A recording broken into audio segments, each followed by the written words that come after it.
রাত্রি ৯টা বাজছে। আজকে হচ্ছে ৭ই মে। তো এখন মক ড্রিল চলছে। পুরো গ্যাংটকের আলো সব বন্ধ হয়ে গেল। অদ্ভুত একটা দৃশ্য দেখলাম আমি। এমনই রোমাঞ্চ ভরা ছিল আমাদের এবারের গ্যাংটক সফর। তবে শুধুই রোমাঞ্চ না, ছিল প্রকৃতির হাতছানি এবং গ্যাংটক পৌঁছানোর এক লম্বা জার্নি।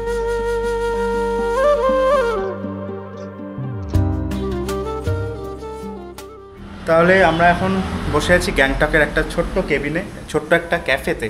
ছোট্ট বলা যায় না, বেশ খোলামেলায় ক্যাফে। আজকে আমাদের সাথে অনেক কিছু ঘটলো সকাল থেকে।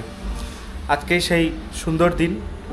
সকালবেলা উঠেই যেমন অদ্ভুত সুন্দর একটা খবর পেয়েছি সিন্দুর অপারেশনের, তেমনই অপরদিকে আমাদের জন্য আবার ব্যাপারটা কেমন একটা হেকটিক ডে হয়ে গেল। আজকে সকালে আমাদের টেমিটি গার্ডেন যাওয়ার কথা ছিল। এবার টেমিটির ওখান থেকে একটা শেয়ার কোনো গাড়ি ধরে নেওয়ার কথা ছিল গ্যাংটকের উদ্দেশ্যে। তো এবার সেই মতোই সকাল সকাল টেমিটি গেছিলাম। তারপরে শুরু হলো আমাদের হেনস্থা।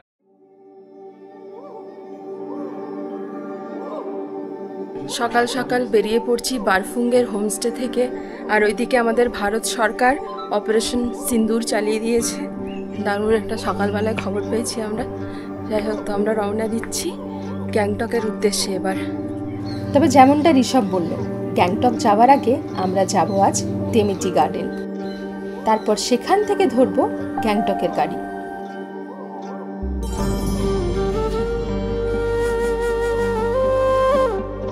কুয়াশা ঢাকা রাস্তা, আর তারই পাশে দাঁড়িয়ে রয়েছে মাথা উঁচু করে সারি সারি পাইন গাছ। এই দৃশ্যগুলো দেখবো বলেই যেন বারবার আমরা ছুটে আসি পাহাড়ে।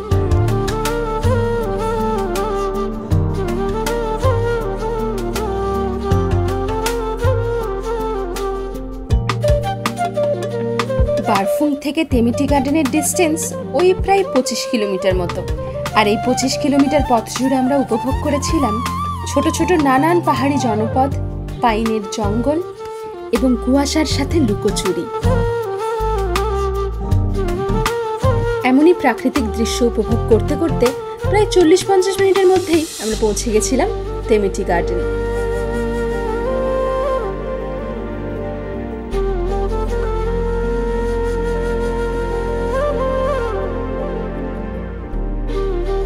এই দিগন্ত বিস্তৃত চা বাগান দেখে মনে হচ্ছিল আমাদের স্বাগত জানানোর জন্য এই টেমিটি গার্ডেনে কেউ সবুজ ভেলভেটের গালিচা বিছিয়ে রেখেছে।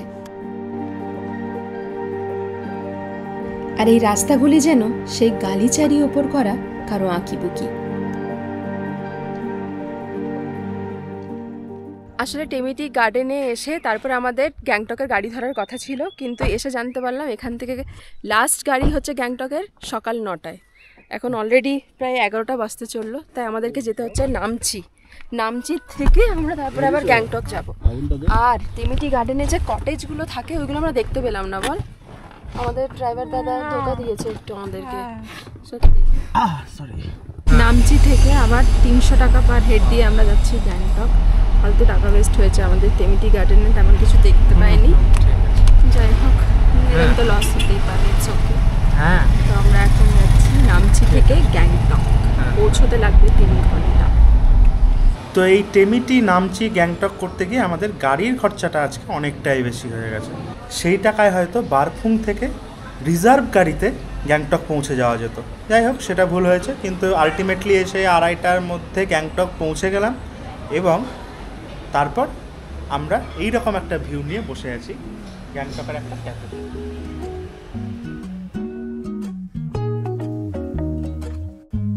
ক্যাফেটির প্রতিটি কর্নার ভীষণ অ্যাস্থেটিক। এমজি মার্গ থেকে পায়ে হাঁটা দূরত্বেই অবস্থিত এই ক্যাফে পিসো। সেই বিশাল এক হেকটিক জার্নির পর এই শান্ত পরিবেশে বসে প্রায় অনেকটা সময় কাটিয়েছিলাম আমরা 4 জন। না কিসি নে মাঙ্গি মাফি, वो पागल कन्वर्सेशंस मेरे मन की है थेरेपी, पढ़ लेता है कैसे तू। খাওয়া দাওয়া শেষে আমরা যাচ্ছি সেই জায়গায় যেখানে না গেলে গ্যাংটক ট্রিপ কমপ্লিট হয় না। হ্যাঁ, ঠিকই ধরেছো তোমরা, আমরা যাচ্ছি এখন এমজি মার্গ।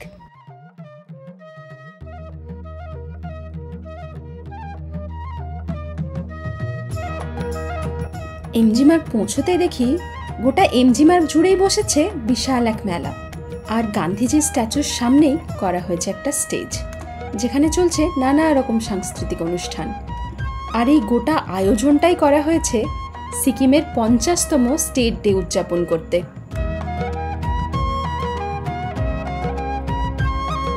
এই মেলায় অংশগ্রহণ করেছে এই রাজ্যেরই বিভিন্ন প্রান্তের লোকাল সব মানুষ, যারা বিক্রি করছেন হোমমেড খাবার থেকে শুরু করে নানান হ্যান্ডিক্রাফটের জিনিস।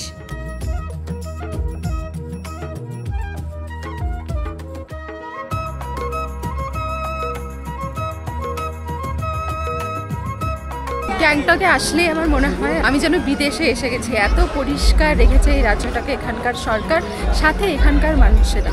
প্রত্যেকটা রাজ্য পরিষ্কার রাখা শুধু সরকারের বা প্রশাসনের দায়িত্ব নয়, দায়িত্বটা আমাদেরও। এখানের মানুষ এত ক্লিয়ার রেখেছে। ফার্স্ট অর্গানিক স্টেট আমরা সবাই জানি, first plastic free state, first কী বলবো নন স্মোকিং স্টেট। সব কিছুর জন্য মানে সিকিম একদম এগিয়ে আছে।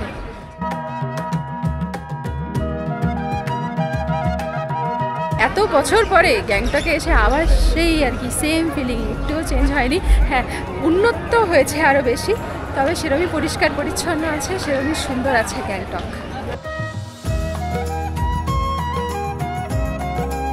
পুরো এমজি মার্গ জুড়ে রয়েছে প্রচুর দোকান, বড় বড় ব্র্যান্ডের শোরুম রয়েছে, ছোটো নর্মাল দোকান রয়েছে যেখানে পাওয়া যাচ্ছে শীতের পোশাক, জামা কাপড়, সুভেনিয়ার কালেক্ট করার জন্য নানা রকমের গিফট শপ। তো সেই বাজারগুলো, সেই দোকানগুলো দেখতে দেখতেই আমরা এখন এমজি মার্গের মধ্যে দিয়ে হাঁটতে হাঁটতে যাচ্ছি।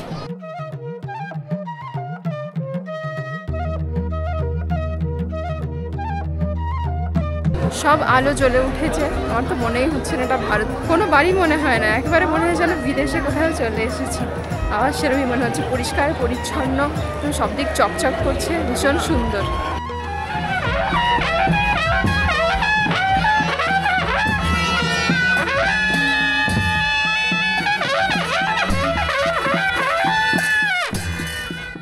আজ মক ড্রিল আছে, তো এখানে গ্যাংটকেও মক ড্রিল আছে। 9টার থেকে টাইমিং, 8টার মধ্যে সব বন্ধ হয়ে যাবে। তো তাড়াতাড়ি আমরা সব জিনিসপত্র কিনে মানে এমজি রোড থেকে বেরিয়ে যাচ্ছি আজ কি হোটেলের দিকে। আজকে 9টার পর সব হোটেল সব বন্ধ।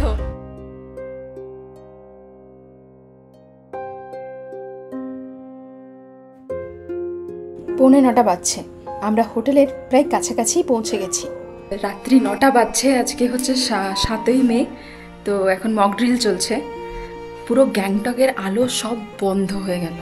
অদ্ভুত একটা দৃশ্য দেখলাম আমি। সব চারিদিকে সব বন্ধ, সব।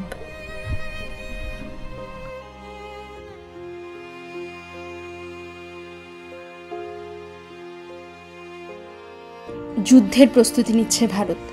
সে সময় এই কথা ভাবলেই কেমন যেন গায়ে কাঁটা দিচ্ছিল আমাদের। তবে পরবর্তীতে শান্তির পথ বেছে নিয়েছে ভারত, যা সত্যিই প্রশংসনীয়।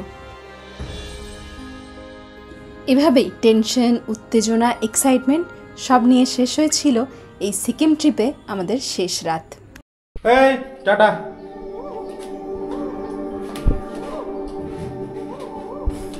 হোটেলে টাকা পয়সা দিয়ে তাহলে বেরিয়ে যাচ্ছি আমরা গ্যাংটক ছেড়ে। এই ছিল আমাদের হোটেল, আর এই সিঁড়ি দিয়ে রাস্তায় উঠে যেতে হয়। কতটা প্রমিনেন্ট জায়গায় উঠে যাব আমরা সেটা